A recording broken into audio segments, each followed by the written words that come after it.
Estamos el día de hoy en el Hospital Universitario a propósito de nuestro nuevo capítulo de Regios Ilustres sobre el doctor Eleuterio González, también conocido como Gonzalitos, cuya aportación a la medicina y a la historiografía regional en Nuevo León y en Monterrey han sido causa de su gran fama y cariño en nuestra ciudad.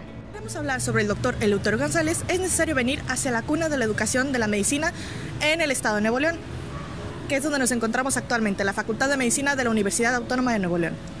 Nos encontramos en las afueras del CRIT de la Facultad de Medicina de la Universidad Autónoma de Nuevo León, cuyo recinto alberga la sala museo, en la cual podemos encontrar en su gran mayoría mucho del patrimonio histórico del doctor Eleuterio González. José Eleuterio González Mendoza nació un 20 de febrero de 1813 en la ciudad de Guadalajara. Proveniente de una familia militar, a la edad de 12 años ingresaría al seminario de Guadalajara, donde cursaría materias de filosofía, retórica, etimologías y literatura clásica. Al cumplir 17 años, se inscribiría a la Escuela de Medicina de Guadalajara, una de las más antiguas del país, donde comenzaría a trabajar como ayudante en el Hospital de San Juan de Dios. Gonzalitos llegaría a Nuevo León durante los años 30 del siglo XIX, específicamente el 12 de noviembre de 1833, a la edad de 20 años. Eleuterio González entraría al territorio en plena época de cólera y se desempeñaría como practicante del llamado Hospital de Nuestra Señora del Rosario, ubicado en el actual Hospital de Zona. Posteriormente, ascendería al cargo de director interino de la institución, tras la salida del anterior director, el obispo Belaún Sarán. Tras verse la necesidad de terminar sus estudios en medicina, crearía el día 1 de abril de 1835 la primera cátedra de farmacia en botánica de la ciudad, demostrando ya las primeras luces en búsqueda de una educación médica en la región noreste del país. En los 30 del siglo XIX, ya para entonces, en 1828, se había frustrado el primer proyecto de crear una escuela de medicina en Nuevo León. En la época de Parás Ballesteros, por el 1825.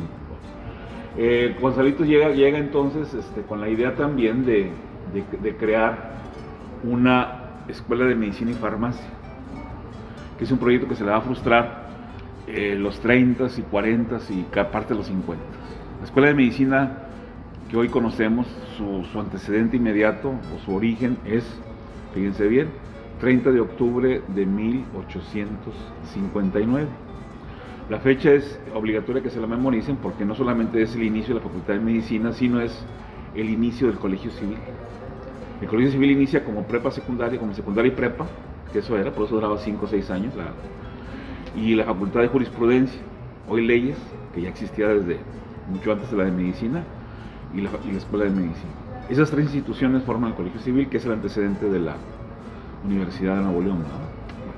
Entonces Gonzalitos, él es protagonista de ese proyecto y más o menos desde entonces él quiere crear una escuela de medicina. Es de los que se dan cuenta, es un liberal, es un masón, es un guadalupano, es un católico, pero él sabe que mientras la iglesia tenga el control del hospital, nunca va a progresar la ciencia médica. O sea, él es muy crítico, ¿sí? Y tiene artículos donde trata a la iglesia desde la época colonial hasta sus días de una manera no muy suave, sino es duro. Sin embargo, él era católico, un ferviente católico, ¿no? O sea, no estaba reñido una cosa con la otra. Entonces, él lo que hace es planear, establecer medidas de cómo echar a andar la Facultad de Medicina, un hospital civil, subrayar civil, y cómo hacerle, ¿verdad? Gonzalitos sabía que para poder desarrollar de manera correcta y ordenada un proyecto de salubridad civil y una escuela de medicina en el territorio de Nuevo León, era necesario el tener la jurisprudencia y legislación debida. Es así como nace el Consejo de Salubridad, antecesor de la actual Secretaría de Salud. Los Gonzalitos dice, primero tenemos que ir al Consejo de Salubridad. Una vez que tengamos el Consejo de Salubridad, vamos a crear el Hospital Civil, que se va el Hospital de los Pobres o de Nuestra Señora del Rosario, se va a cerrar creo en 1855, por ahí. Entonces la ciudad se queda sin farmacia y sin hospital, era el único hospital que había en la entidad. Alguien dice que en todo el norte, no la compro, porque luego somos muy buenos para echar mentiras. Entonces, este hospital, que se había fundado desde finales del 18, 1770 y tantos, ¿verdad? Ya para la primera mitad del 19, finish.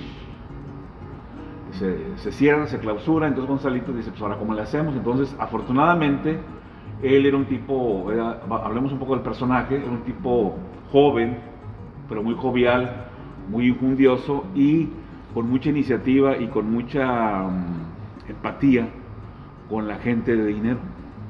Y curiosamente él entonces convence, fíjense bien a quién, a un clérigo, ahora sí que no estoy contradiciendo, ¿verdad?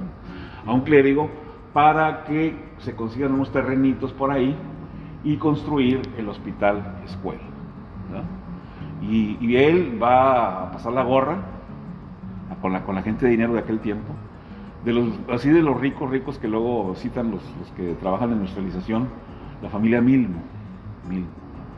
Pues ellos van a hacer los movimientos para crear el hospital. El hospital se va a crear en 1860, mesecitos después de la escuela. Con todo este precedente, finalmente lo que hoy se conoce como Facultad de Medicina sería inaugurada en 1892, 4 años después de su muerte, mientras que el proyecto para la creación del actual hospital universitario tomaría lugar hasta el año de 1930, durante el proceso de modernización de la ciudad.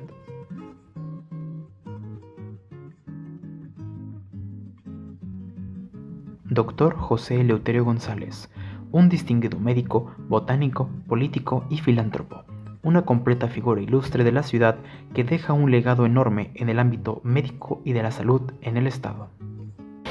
Gracias a todo lo expuesto que ya hemos visto a lo largo de este capítulo, podemos concluir que la gran aportación del doctor Eleuterio González Gonzalito se puede resumir en lo que hizo en materia de salubridad y de salud en Monterrey. Nosotros, una ciudad y el noreste, quienes estábamos lejos de lo que sería la capital y descentralizados, rústicos y anticuados, no teníamos lo que sería un sistema de salud complicado o centralizado.